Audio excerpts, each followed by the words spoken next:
Hello, everybody. My name is Kevin Freeman. Welcome to York History Group. Today is March 23rd, 2022. I want to thank all of our members of York History Group for being a part of the group and making it so informative, exciting, educational, and just a respite from the everyday life that we lead. And I also want to thank Kevin McKinney for doing such a great job and keeping us all inspired, and Elaine Wood for she's documenting everything. We have a huge repository, which I haven't looked at lately, but I'm pretty sure it's really expansive at this point. So thank you guys both for doing so much work to keep this group going. And also we do a little bit of moderating too, and we try to keep focus on history and just sticking with history. So today, I have two special guests that are going to talk about Patience Boston. And if you look back at Religion in Early York Part 5, we talked about Joseph Moody and Samuel Moody, and we talked about Joseph Moody's diary, and that sort of segued into Patience, we thought. We're still planning to continue with Joseph Moody and as he gets older, but at this point in our segments, it's really imperative that we don't overlook Patience Boston, who is very connected to both Moody's, the father and the son. So with me today are two people who have written an extensive, maybe exhaustive research paper on Patience Boston. And the paper is called, this is a long title, I Hope I Have a Treasure in Heaven Because My Heart is There. Salvation and Domination and Damnation in the Conversion Narrative of Patience Boston. And this was, I first saw this talked about at the Pauline Maier Early American History Seminar, which is sponsored by Mass Historical Society. So my two guests are Hannah Peterson and Danny Bottino, and welcome to you both. Thank you. Thanks for having us. So people who are familiar with this series know Danny. Danny's a familiar face. And Hannah, this is your first time on the show or this segment. And I know you're especially interested, and I know Danny is too, in Patience Boston.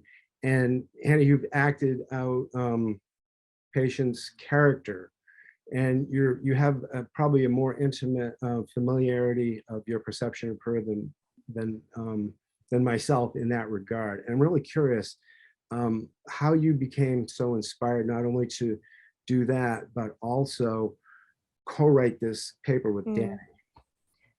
Let me try and answer that briefly. When I was asked to portray her in the jail, I really didn't know much about her.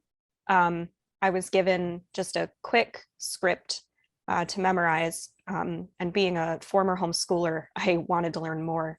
At the time, I just want to say we didn't know, we believed that she was partly Native, not full Native, and I wouldn't portray her now as a white person, knowing that she was a full Native person. I don't think that would be appropriate, but sitting in the cold jail cell for 6 hours with some straw on the floor really gave me an immersive experience, because the jail cell is still there. Some people who read about her don't realize this, and it's still very similar to how it was in the time she spent there.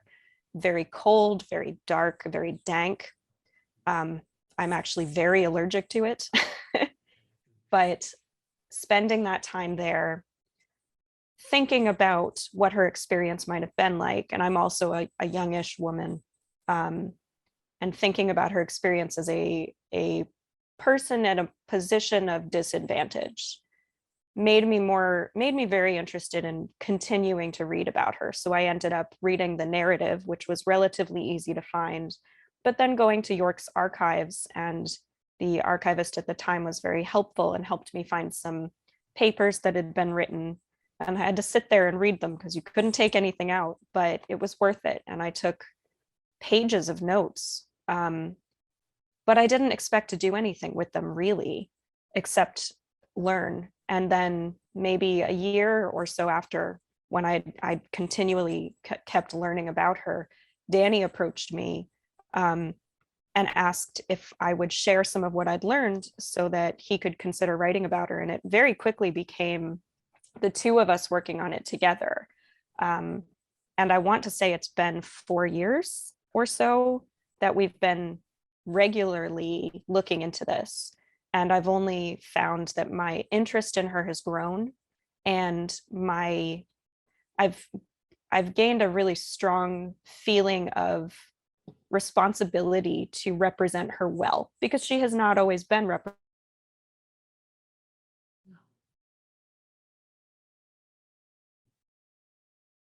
Did we lose Hannah? Hannah is frozen, but she'll be back hopefully. She'll be back. So Danny, I know you've got a great reply to this. But for people that haven't watched the previous segment 5, can you give us a little bit of a little context here before we get too far into this? Yes, definitely. Presented And accurately. Here's Hannah. Hannah's back. Hannah's back. Okay, Hannah. Oh, there. She logged back in. Yes. Yeah. Hannah, can you still hear us? Oh, Your volume. Hannah's, you're I'm muted. a pro. There you go. I missed anything you said for a while, but I'm back now. Okay, so All right, well- what did we last hear Hannah saying, Danny? Patience has not been well represented. That really finishes it. I want to represent her well when that often hasn't been done. Okay. Yeah, we can. There's much more to talk about there, definitely. But to answer Kevin's question, so Kevin has asked how the theme of Joseph Moody, our previous segment, brings us sort of ties into and a little patience. bit of content and a little bit of context for people that haven't watched 4 that are just tuning into this one. Yeah. Yes. Well, yeah. The spiritual life of York in the early 1700s, really from the time that Samuel Moody was made pastor of York in 1698 until Joseph Moody's death in 1753, was dominated by these two men, Samuel Moody and then his only son, Joseph Moody. And to be a Christian in York in this time, which everyone formally was, your spiritual life was focused on hearing these men preach, hearing these men pray, seeing them every time that you did something spiritual, whether it was burying someone, going to hear a sermon, just praying prior to any ordinary act, which there was a lot more praying going on in York in the 1700s than there is nowadays. Yeah. And Yeah. the characters of these two pastors, Samuel and his son Joseph, have always fascinated people who study York history and who study the larger history of spiritual life in Maine in the 18th century. Has fascinated people because at first glance they seem very different, and it seems quite strange that Joseph is the son of Samuel and that Samuel raised him and taught him, right? But yeah, he turned out to be, at least at first glance, a very different pastor, and indeed someone who this is a big argument about Joseph that we talked about in the previous section. I think James touched on this. The big argument, which I don't think will ever be fully settled, was that he ultimately became minister, and then became the pastor of York's second parish, which was created really for him because his father was not going to give up his job in the first parish, which was York's only parish. And then ultimately the second parish in the Cider Hill area was created in 1732 for Joseph Moody. But the question is, was he forced into this role by his father or by the people of York or by the people of the second parish? Was his role as a minister what he really wanted? Was this his chosen path, or was it something that he was sort of forced into? And certainly he was well fitted for it. He was no one could argue that he wasn't capable of doing it. But he's very different from a typical minister in that he held many other jobs He was in the period of his diary in the 1720s, when he was still in his 20s, born in 1700. You can see him holding the job of sort of secondary minister to his father, vice minister, really.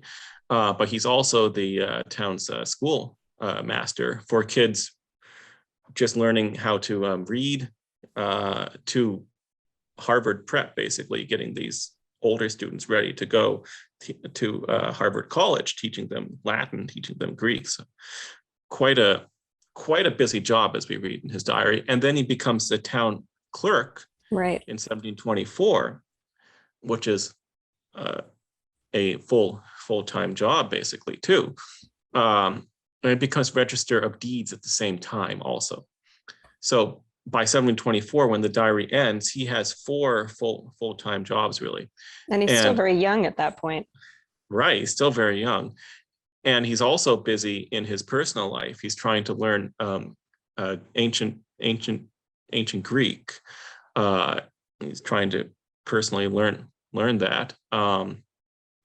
His personal life is very busy too. So he's a very busy guy. And he's also, as we talked about in the last segment, not somewhat sad. I suppose melancholy could be the best the word adjective. that I would use. That's the word that's most often used. Yeah. Melancholy. Winiarski calls him that. And he's primarily worried about spiritual matters. He's worried about earthly matters too, in his diary, certainly.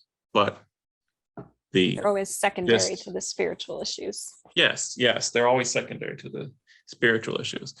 So the question is really what, and James, I believe, argued in the previous segment that quite a bit of this worry and stress, which clearly, I think the worry and stress in his diary led to his ultimate breakdown, which he's famous for in 1738, that much of this comes from not knowing what his chosen path in life was. But I will stop there. I think that summarizes what we talked about. Okay. And also, as far as the conversion goes, he was publicly unable, or it seems like the general consensus was he was unable to make a conversion to Christianity, which haunted him. Right. Yeah. Well, and they were living under this very specific, a little theology here, preparationist predestinarian theology, which was a very niche form of Calvinism. And was not widely accepted by all pastors, but put an immense amount of pressure on sort of an ecstatic experience with the Holy Spirit, which is very subjective. So if he can't prove that he had this subjective experience, that very clearly haunted him. And yet he got to see it happen with patients. And I wondered what that experience was like for him. Yeah. So Hannah, would you lead us now up from, so we have patients entering. She's an indentured servant in Yarmouth or Falmouth, and what happens? So she actually, the word servant is interesting, and Danny and I have more or less, Danny, correct me if I'm wrong, we've more or less decided that in this instance, by this point, she's essentially in slavery. It's very complicated. Yes. It is very complicated, but she marries. Do you want to do a very brief explanation of this? She marries a Black man named Boston. Right, definitely, as she says in her narrative. And he is a whaler. He works on a whaling ship, presumably operating from Boston Harbor, which may be how he got his name. His first name is Caesar, so Caesar Boston. Yep. And she marries him. And then there's, I don't know, and this is a question that I haven't seen any other scholar really try to grapple with. I don't know whether she was, or Samuel or Joseph Moody, were trying to be purposely vague with their grammar, or whether the meaning was clear and they just didn't write it clearly, which is a common 18th century problem. And I think ultimately it ends up, she had little personal control over her life. Certainly. I think Hannah's right that that's what matters more rather than the precise legal status. And she had been an indentured servant from age 2, from a very young age in Cape Cod. and came out of her indenture, and then was, after a brief time of relative freedom, was back in this situation. So by the time she makes it up here, she's actually transferred masters a couple of times. She's made it to Falmouth, and she's working for Benjamin Skillings, or Skillin, which is interesting, just that there is a Skillin family that's still very influential or very remembered in South Portland. And I live up closer to there, so I've thought about looking into that. And she relates that she's very unhappy. And she has a habit in her narrative. For anyone who's read it, you'll remember that she tends to waffle a bit. So she will say, about her indentured family, I hated them, but I had no good reason to hate them. And then she'll describe setting the barn on fire, or maybe letting the cows out of the barn multiple times. That was when she was a child. Yeah. Right. This is when she's very young. And then again, later in life. Can I interrupt? And she also, didn't she turn the cows into corn or something at one point? Oh, she did all kinds of things. She let the cows out of the pasture. I don't think she killed the cows. She equated this with having fun on the Sabbath. So it was clearly a very, very great sin in her eyes. Yeah. Which is fair. But by this point, she will relate that she hated her master, will not necessarily explain why. She will also contradict herself, which, and this is an aside that is not a scholarly observation, is common in people who've been traumatized. So, you can look at it through that angle, though, as we were saying before we went live, you have to be careful how much speculation or how much modern psychology you apply when you don't have all the facts. But she describes wishing to poison her master, this Mr. Skillings, and she can't get poison or finds it too difficult to get it into his food. So she sets her eyes on his grandson, and ultimately this 8-year-old boy, Benjamin Trott. It's rather dreadful. She calls him over to help her, pretends she dropped something in the well, and she pushes him in and she holds him under until he drowns. And then she immediately goes to the authorities and says, I did this, and here's the body. And that's how we end up at the point that we reach when she's relating this in the jail in York.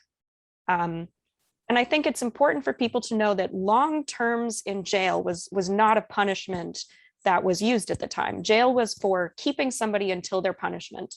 It wasn't a place where people stayed as a form of punishment. So Patience was quite unusual in that she was actually pregnant at the time, which made it necessary for her to stay in the jail for quite a while, better part of a year. And sorry, Hannah. No, go ahead. I would also add that certainly if the court had come up while she was pregnant, which she was for all of that time, and had found her guilty, she would not have been hanged until she had given birth. But it seems that the court only came up to try her, I believe, after she had given birth. So, although perhaps one of the reasons why the court didn't bother to come up was that they knew that they would have to wait if they found her guilty. Right. But the pregnancy, certainly, it's a question as to how much a factor that played into why she stayed there for such a long time. I would say that the main reason was just that the court, that tried capital cases did not come up to Maine very often. Probably yearly. Quasson, the previous man who had been hanged, of whom presumably Patience was a family member. And we'll have to look into that more. They're both native people from the same town. Which is yes. And both had come up to Maine. Yes. But Quasson had been in jail for a long time too. Not quite as long as Patience, but almost a year. And the reason was clearly stated was that the court did not come up to try him. Yeah. I just want to go back, and you guys are correct. I did misinterpret what Samuel Moody wrote in third person. Whom I used to mock and study to vex, is what he's saying. Patience said, particularly by turning the cattle into the corn when the folks were gone to the meeting. So, and when I read that, I was just like, my aunt used to tell me that my great grandmother used to turn people into pigs up on the bridge, up on big bridge. hill. So I was like, whoa. I can see why you would jump to Yeah, that these are my- conclusion. but I also want to I just want to go off topic for a second, because I know Yes. that other people are going to be as interested in reading your paper as I am, and I do have the benefit of having been able to read it, and I can't say enough about it. And so can we just, before we get too far, like towards the end, can we just say how that your paper will become available to the public and for people to consume it when it Yeah. does? Danny, can you take this? And well, it will be published in a journal soon. What's the name of the journal again? Early American Studies. Early American Studies. Yes. And we were told in the fall that it will come out within the year. So I am quite confident that it will be published by the fall of this year, 2022. Hopefully sooner Okay. than that. And- Yeah. And Danny has assured me that when it comes out, we will share the link on York History Group so people can click on Yeah. it and find. Yes. Yeah. Okay. And we're Definitely, I very will. interested in this being accessible, especially I come from this public history background. So Yeah. really matters to me that our research be something that people can get to and can benefit from. Yeah, you know, Yes. and you guys have done such a great job sourcing everything too in the bibliography. I'm like, that's a And gold thank mine. Danny for that one. That's a gold mine Yes. in itself. But when I Yeah. saw that, I was like, oh my God, that's like, oh, anyway, so let's go Many back. strings to pull. Yeah. Yes. Let's go back to patients. Sorry. Yeah. All right. So I don't know if you have another question specifically. We've reached the point where Patience is in the jail and she has quite a lot of time there. And I think, do you mind if I address the question of whether or not she committed this crime? Since I know Please, that's one please. of the big things people wonder about. So Danny Mhm. and I have really found, we've read just about anything that's ever been written on Patience and talked to many people. And, you know, we've given many tours at the jail as well. Right. And the number one question people has is, did she do it? Did she Yeah. actually murder this kid? And Danny and I actually have come to the conclusion that that's a bit of a misdirect. So when it comes down to it, what we're looking at is the story that Patience tells. And it's based on her belief of her situation, her belief of the past. And she clearly believes that she killed this boy. And so for our purposes and for the purposes of analyzing and researching and drawing conclusions from the narrative, we don't see that it's important to know. Certainly it's very important to Benjamin Trott's family, whether she killed him or not. But for us, it's important that Patience believed that she did. Hannah, can I just interject one thing? Absolutely. Patience also admitted to killing her own child before this.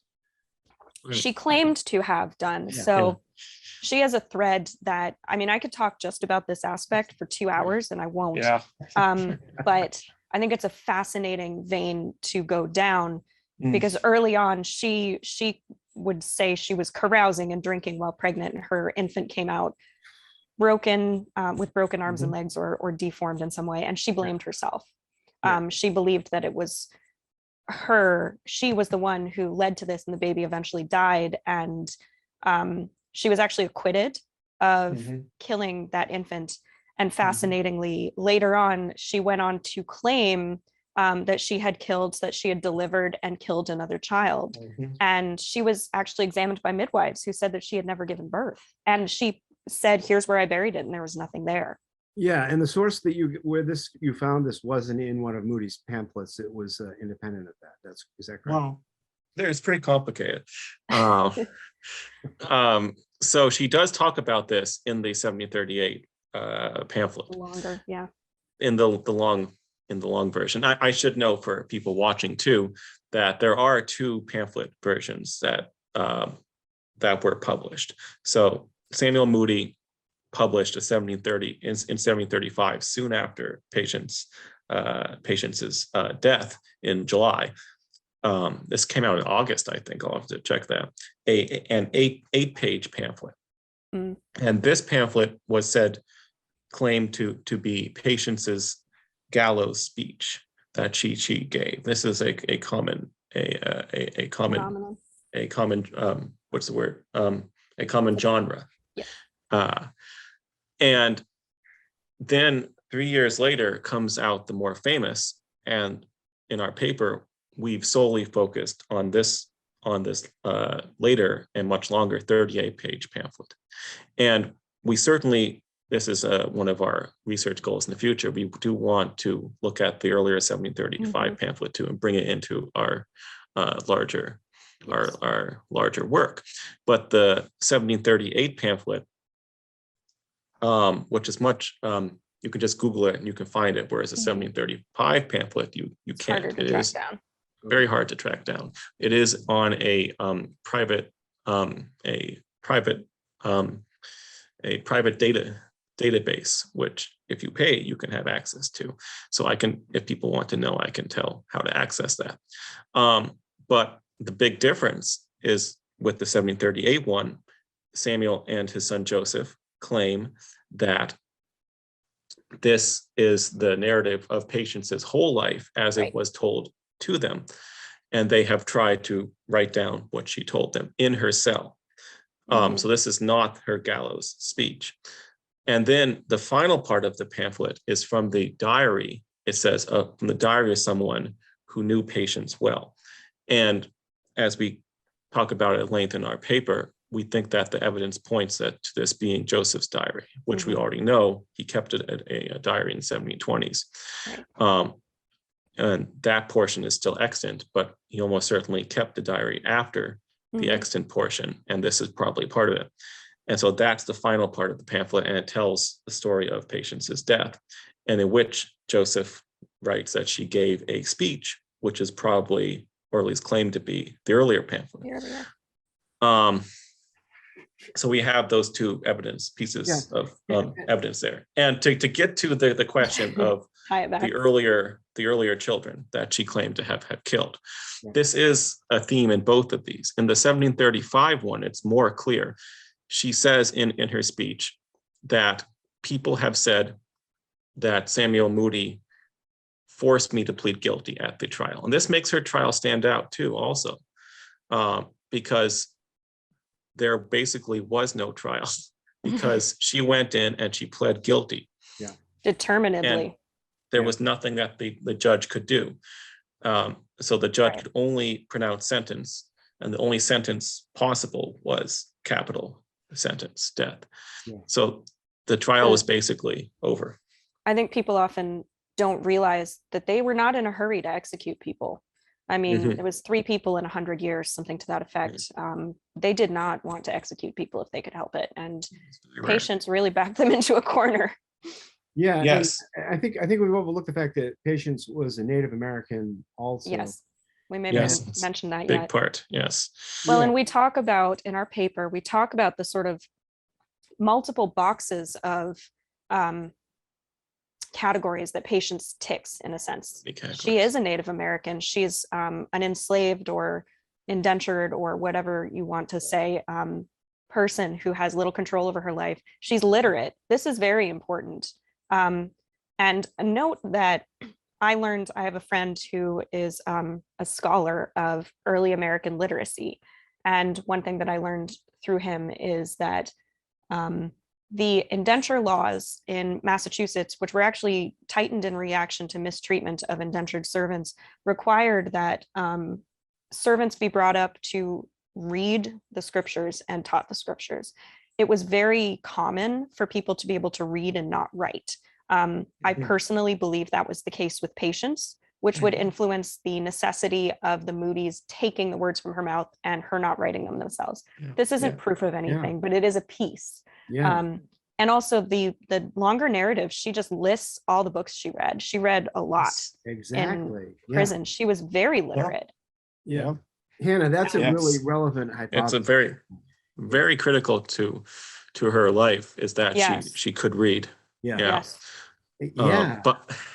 I do want to finish because my thought about the earlier children that she claimed to have killed, because this is a critical point. So before we move on to other topics, I will try to finish that. Okay. Very quickly, in the 1735 pamphlet, she says that she pled guilty, but that Samuel Moody did not force her to. And there seems to be a current of thought within York and maybe within the larger region that she wasn't guilty of killing this child, and she was the only witness to it. And that Samuel Moody had forced her and said, "You will plead guilty because you are going to be saved and you're going to be a star of this big pamphlet." And so she says clearly in her gallows speech that no, this is not true. I chose of my own free will to plead guilty. And of course, part of this is that people knew that she had had 2 previous cases of claiming to have killed a child, her own children, that she definitely hadn't killed. And so in the longer pamphlet, she goes to further length to talk about this. And she says that, yes, I claim to have killed these children, but I lied, which was a sin, and that I did not kill them, but I did kill Benjamin Trott. So there were, and there still are, of course, for modern people who read this, the question of, she claimed to have killed 2 children, but she didn't, and then she Why claimed should to this have be killed any a 3rd different? child. Right. Why is this I think different? And this also- was an issue at the time too. Yeah. Those were her own children, and I do think this is a little different. Also, infants as opposed to an 8-year-old, but I think that's a bit of a digression. You know, I should ahead. note that her giving birth to a badly a misformed, misshapen child, which she claims then died. I believe, Hannah, you mentioned you talked to a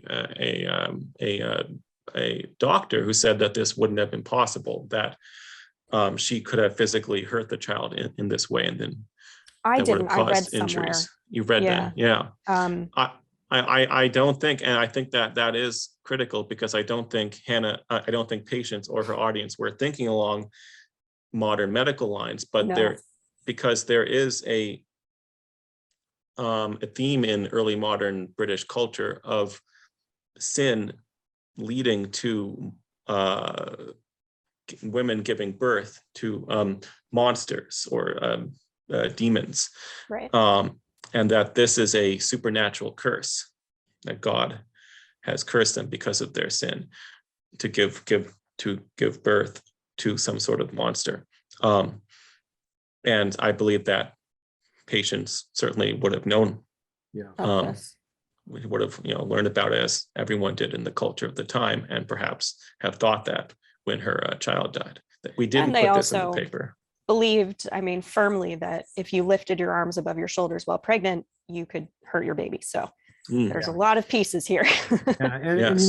And this is, I found the whole thing so unnerving. And as I've been reading this and becoming more informed about it, I'm just confounded by the whole thing. And I don't want to lose sight of the Native American aspect of her, because we're going through like the 4th Indian War. 4th Indian War. Yeah, and Dahmer's War is over, and we've just been in the people in New York have just been in Norwich Walk, and so we've got this Native American woman that is held in captivity in York, and let's talk about that. Please, let's talk about that. Yeah, so there's so many facets here, and like I said, like I would read like 5 pages, and then I'd have to stand up and like pace up and down the floor and try to snowball this. It's a lot. It's a lot, and just the Native American aspect as regards like current events, there's so much there. I mean, Danny is he knows a lot about how the religious fear, the equation of Catholicism with the devil, and with Indians with Catholicism, was a significant thing in this very, Protestant congregational town. And they had suffered greatly in York. There's no denying that. So Danny, I'm assuming that Patience was probably a Protestant because of where she was. Yeah. Oh, definitely. Well, she was raised in the Congregationalist Protestant. Right. And she's actually, the town she was from had one of the biggest communities of praying Indians. It was very known for that. Which were Protestant praying Indians. Yes. Yeah. So that was a redeeming aspect of her religion, I believe. Well, we talk about that a bit. Yeah, Danny, go for it. Well, yeah, I mean, this is a big topic. Dahmer's War is key to understanding. I'm quite sure about this, how Patience was thought of, and how she thought too of her own life in York in the 1730s. So Dahmer's War ends in 1725. And then you have Patience comes to York in 1734. Also, of course, in the previous war, Dummer's War being, as Kevin mentioned, the fourth war. And then you have Queen Anne's War, it's the third Indian War. And then King William's War is the second Indian War. And during that war in 1692, York suffers the most that it would in any of these wars in the raid of 1692. And as we talk about in the paper, there are people who still have memories of that 1692 raid, quite definitely living and playing roles, and who probably met and talked to Patience in 1735. Yeah. Moulton, right, being one of them, his story famously, he was only 4 when the raid happened. His parents were killed, and he was spared. He very probably would have had, memories of Certainly that. associations, if not. Certainly, even if he memories. didn't have memories, it would have been a big part of his life. So do you growing up. think that people in York made a distinction between Catholic natives and Protestant natives? Oh, definitely. Oh, Yes, yeah. Samuel Moody certainly did. Yeah. That's a big part of it. Okay. And this is actually a key question that we wrestle with in the paper, because there were some people who didn't. And there was, after the First War, Philip's War, King Philip's War in the 1670s, which was the most violent of all of these wars. It's not time to go into that one, but in a depth. But it was that war which led to a very vitriolic, very anti-native feeling, which held by, I would say, more than half of the population, that natives could never be Christians or could never be fully Christian, and that efforts to make them Protestant Christians were basically useless. Whereas prior to the war, the effort to spread the Protestant faith among the native people was stronger, right?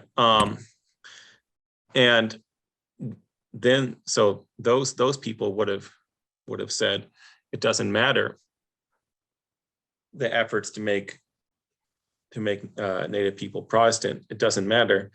Yeah. And so they would have viewed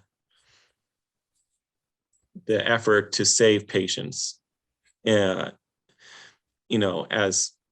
something that was of little use for winning the larger spiritual war. And are you thinking, hinting at that is the comment that Moody makes about having been disliked for, it's kind of a veiled comment. There's not a lot of context, but having taken some hate for the Patience situation. Yeah, and there is that comment, and that certainly could come from that view. Could also come from the view that he was forcing her to plead guilty, which I talked about earlier. Right. Can you clarify that comment? I didn't catch that. There's just a comment towards the end. So Samuel Moody speaks up for Patience when she is at the scaffold, and he makes a very strong comment about her salvation. And if you read much Samuel Moody, you realize that he doesn't do that. He is very big on people doubting or not being too confident of their standing before God, because of course we're all sinners. But with Patience, he says, "Oh, what is the wording, Danny?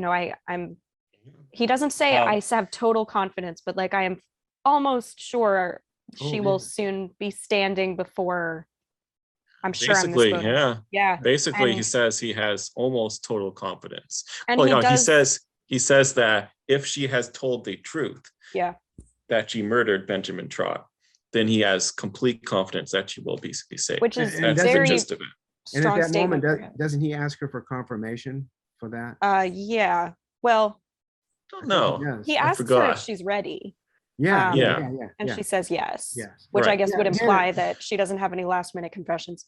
Yes. Right. Hannah, so we were going up to Patience was getting in her cell. Yeah. And, we were talking about sort of like when she first arrived. I don't want to lose track of that because Okay. I'm also really interested in Joseph Moody interacting with her, Yes. because Yeah. that's another bizarre idea. It's fascinating. I Yeah. think she had a fair number of visitors once she got there. She certainly would have been a curiosity, but also she just mentions the prayer request that she sends to the church. I think she was taken out to go to church. Definitely. Yeah. And you get the impression the ministers came very regularly, which certainly wouldn't have been difficult. They weren't very far away. And she would have been, I think, of they saw it as their calling to meet her needs. And there are vague references to people trying to help her materially as well. Like somebody once brings her a little bit of rum or something for her infant because they thought that was a good idea. And it was really notable that she, who was known as a drunk, did not drink any of it. She only gave it to her infant. This is after her conversion. Yes. But once she reaches the cell, there's sort of 2 blocks of this next period of her life. Danny, feel free to jump in at any point, but she essentially is tormented by her sense of guilt and of what's the word I'm looking for? Her shame or her belief that she has truly been terrible.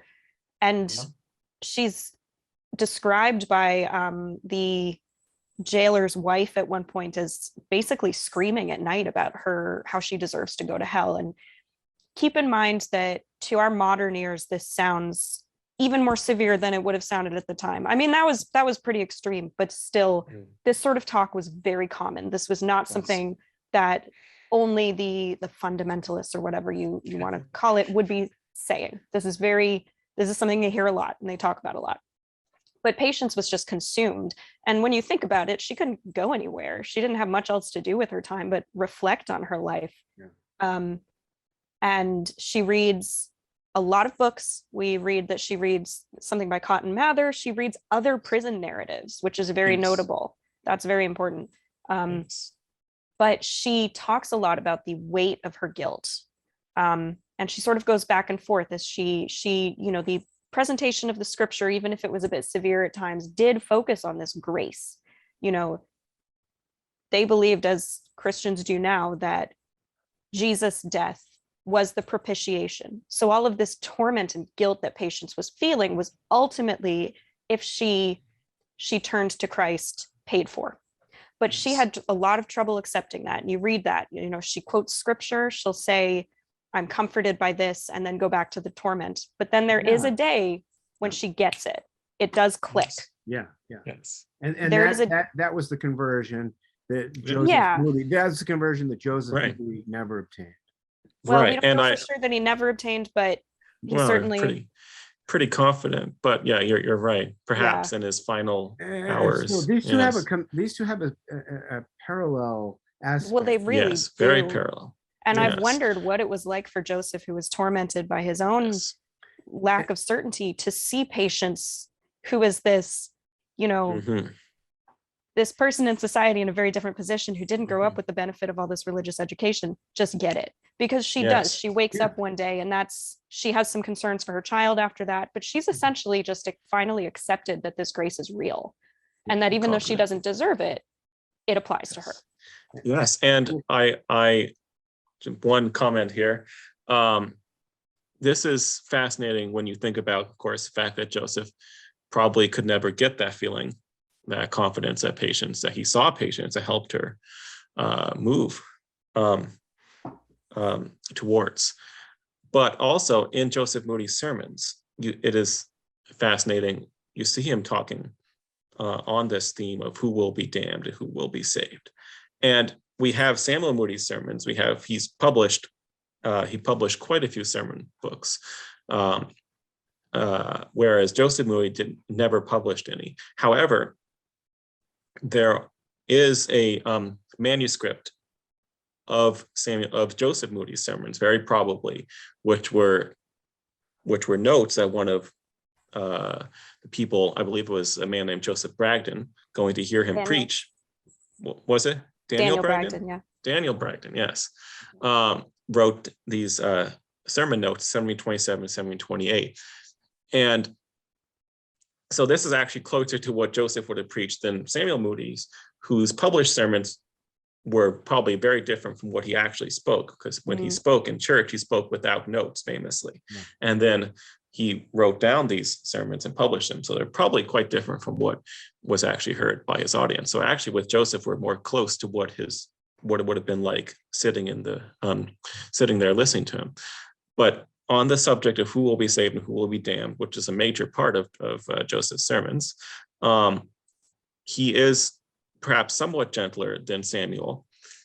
As Hannah mentioned, and Samuel Moody is famous for holding out very slim hopes for most people. And Joseph seems to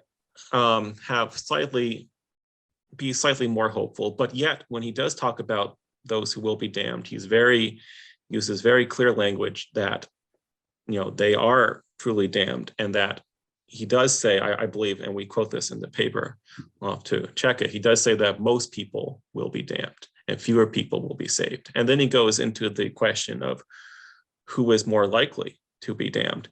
And he says very clearly, and this was a theme that would become, I don't think, I'll have to read more of Samuel, I don't think this is as big of a theme in Samuel's preaching.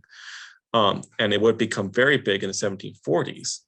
He says that rich people and powerful people are the most likely people to be damned, and they will be very difficult for them to be saved. Whereas poorer people and generally less powerful people in general are those most likely to be saved and will be easiest for them. Which is, to be direct saved. quote from the New Testament. Yeah. I mean, yes, his source for that is pretty good, right?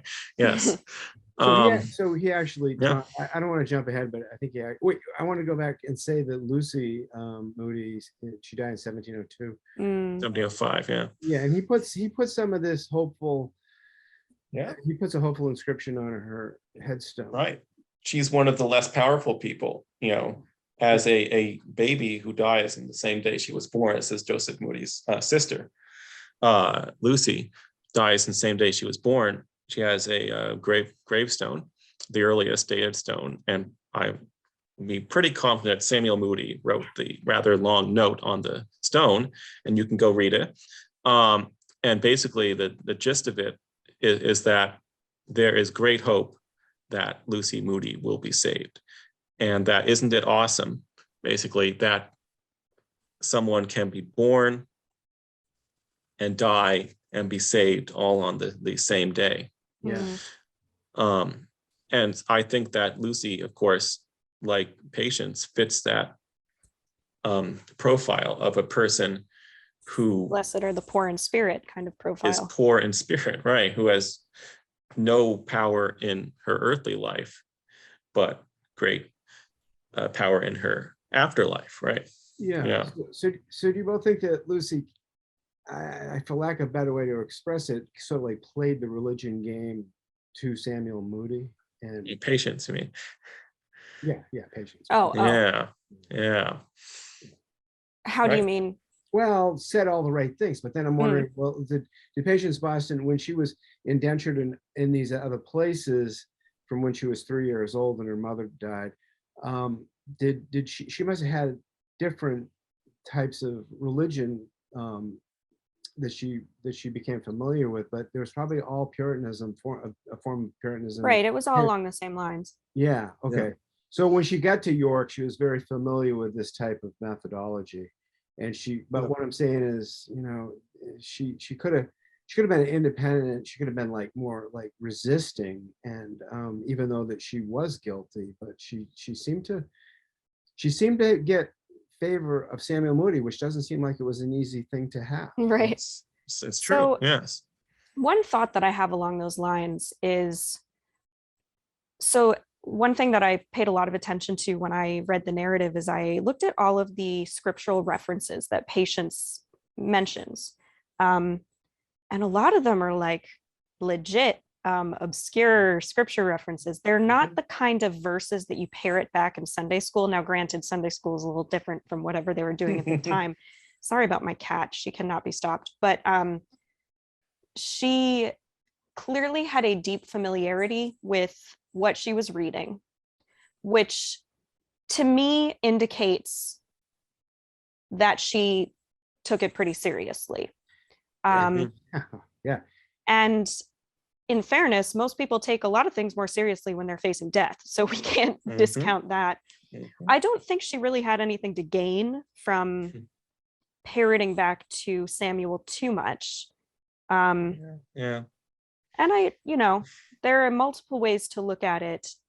I think really the biggest thing that does stand out to me is the description, the fever pitch that her fear rises to, and then the peace that she describes after a certain point. Now, with all early American history, you can't take the religion out of it.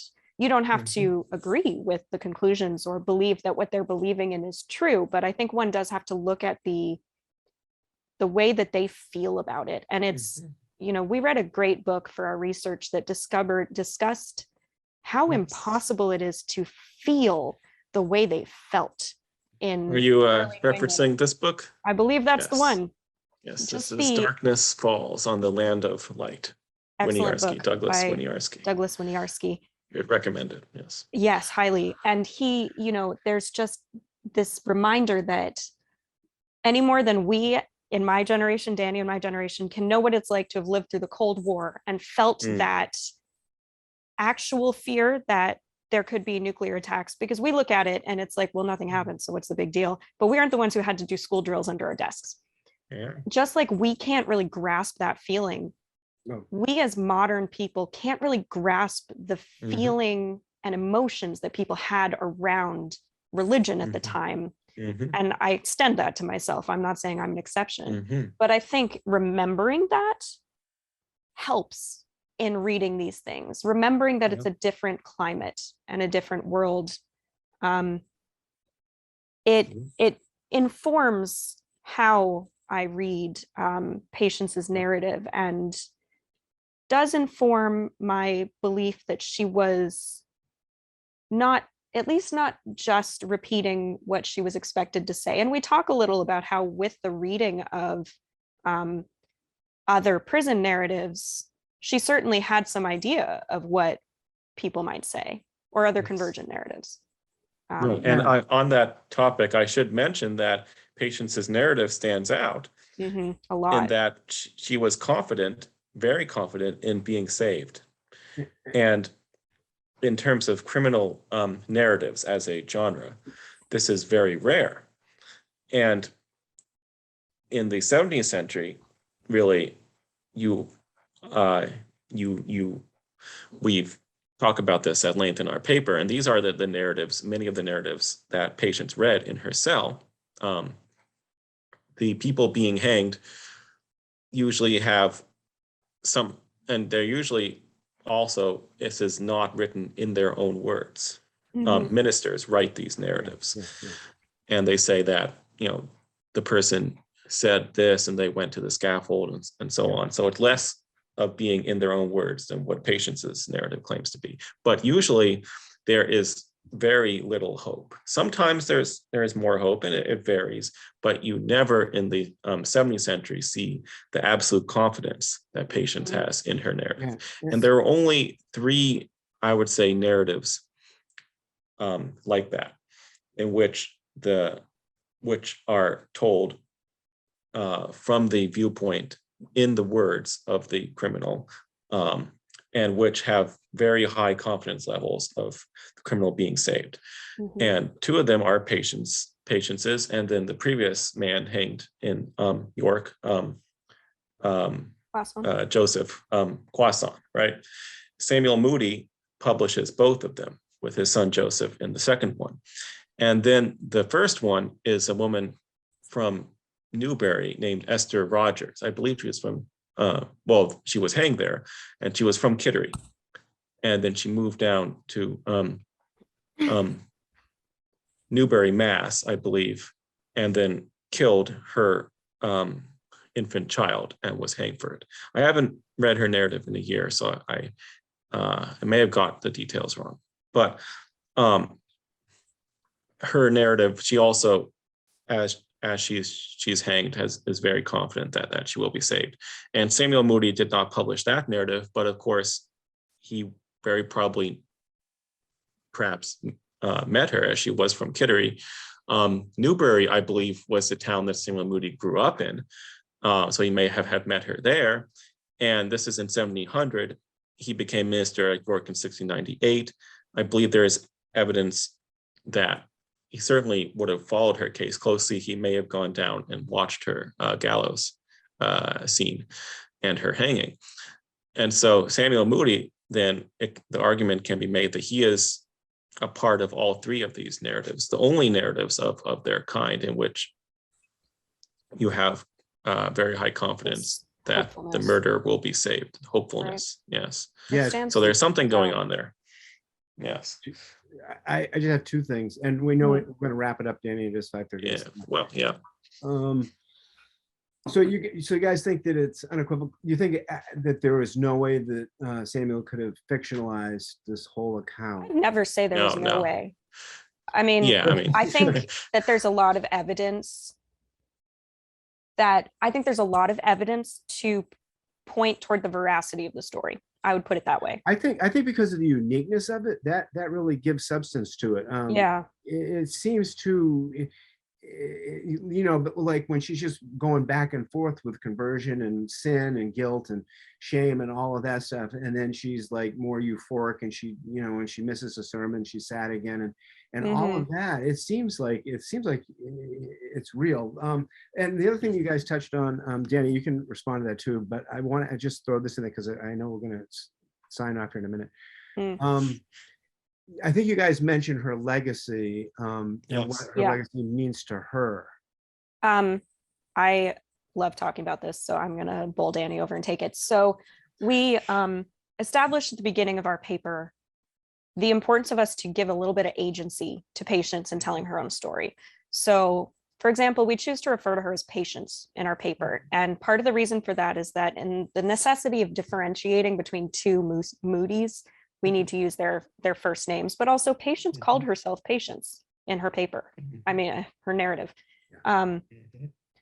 And I think also there sometimes is people are a little too eager to write her off. I think we've got the incredible example of a literate young Native woman who was also a murderer, bringing it all together, who left something behind. And she wrote very clearly to teach a lesson. So when she gave her gallows speech, she admonished the audience to stay away from strong drink. You know, she had an agenda of her own. And that was to help people not end up like her. So I think the fact that over the years, her story is unfortunately, it pops up in a lot of books that are sort of like pop history about execution. And she'll be the Indian princess, which is just ridiculously sensationalized and totally obscures her true story. Or she'll be, you know, sort of a laughable drunk, or just a hideous murderer with no redemptive qualities. She is a very nuanced figure in the story that she tells herself.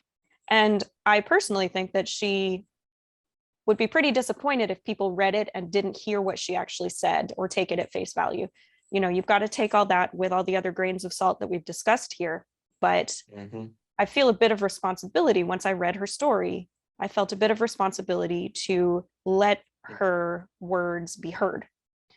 Even if it's 300 years later, I think there's value in that, especially as she was this unique intersection of minorities, where she didn't get a lot of opportunity. And, you know, some have written on how this was her vehicle for speaking and for leaving a legacy. And, you know, she was so young. She was 23.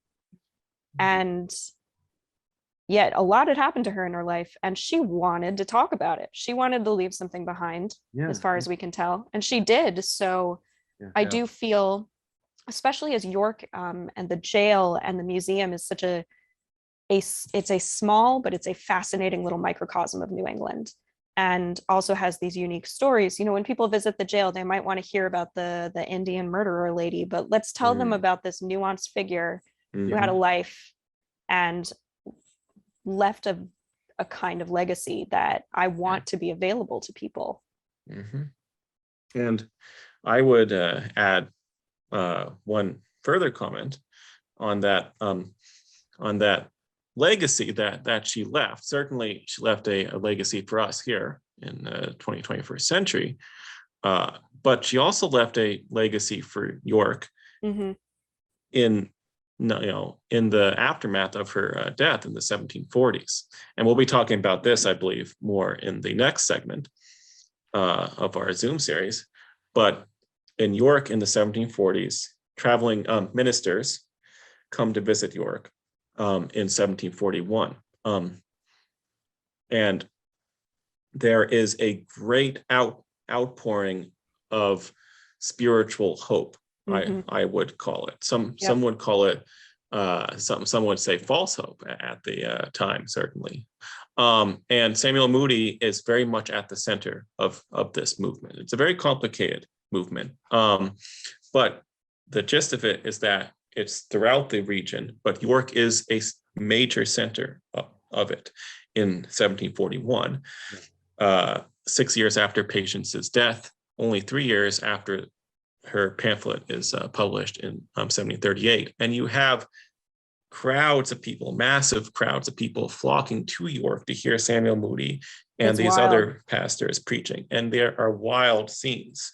Yeah. And there are some pretty vivid sources that tell you what's going on here.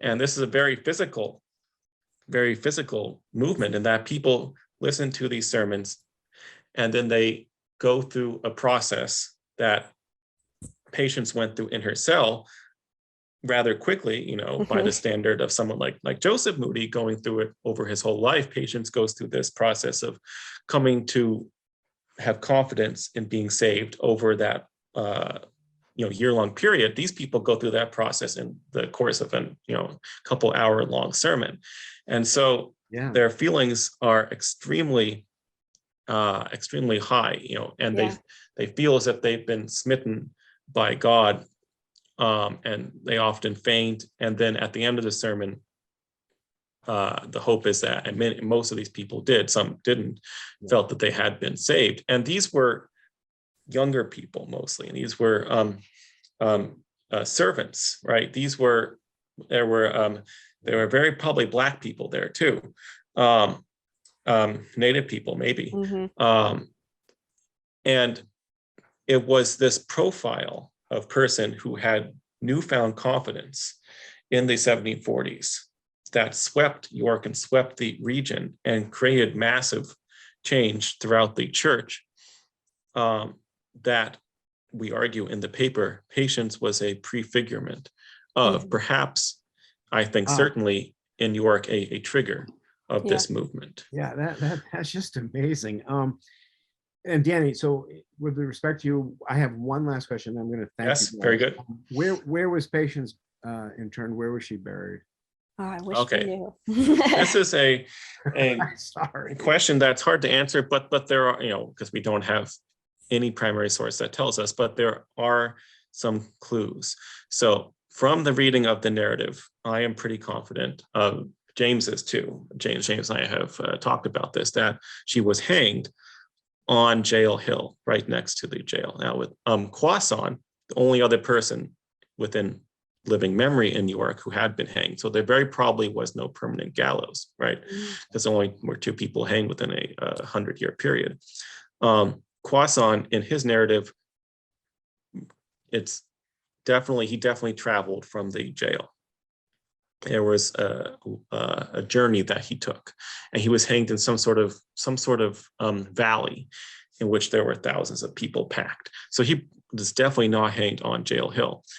Whereas Patience, in her narrative, there is no mention of her traveling a long distance, and there's no mention of this sort of valley where Croissant was hanged. So I think that the gallows was on Jail Hill, which was, of course, very viewable spot in the center of the town.